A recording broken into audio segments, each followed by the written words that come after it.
ប៉ុន្មានជាតិតើបនេះស្អីនាំយើងឲ្យជួបគ្នាផ្ដើមចេញពីនឹងស្គាល់ខ្លាយជាគូសង្សាររហូ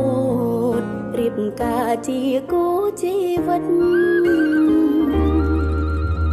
នៅក្រោយភាពឥតខ្ចោះនៃ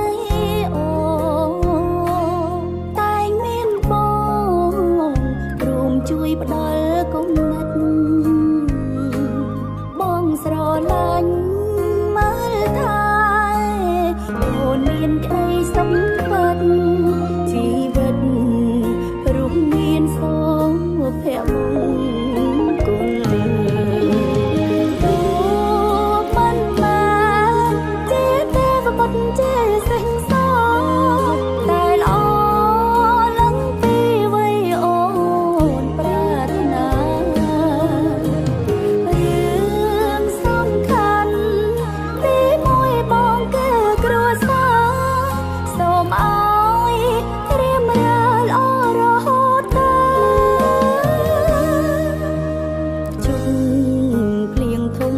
នឆ្លងរួមគ្នាទោះរងាតែក្បែរបងកំក្តៅសូមរក្សាចិត្តស្មោះឲ្យល្អតកូនចៅទុំនៅជាទ្រព្យសម្បត្តិស្នេហ៍យើង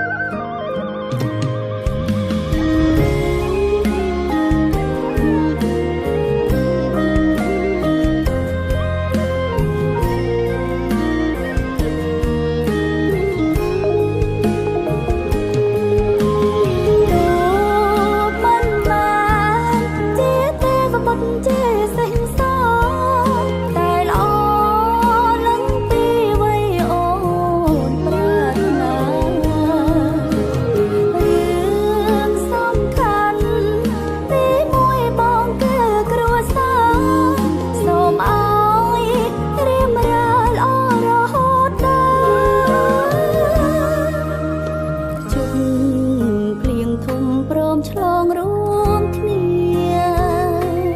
ទោះរងាតែក្បែរបងកំក្តៅសូមរក្សាចិត្តស្មោះឲ្យល្អតកូនចៅទុំនៅជាទ្រព្យសម្បត្តិស្នេហ៍យើងទុកនៅជាទ្រព្យសម្បត្តិ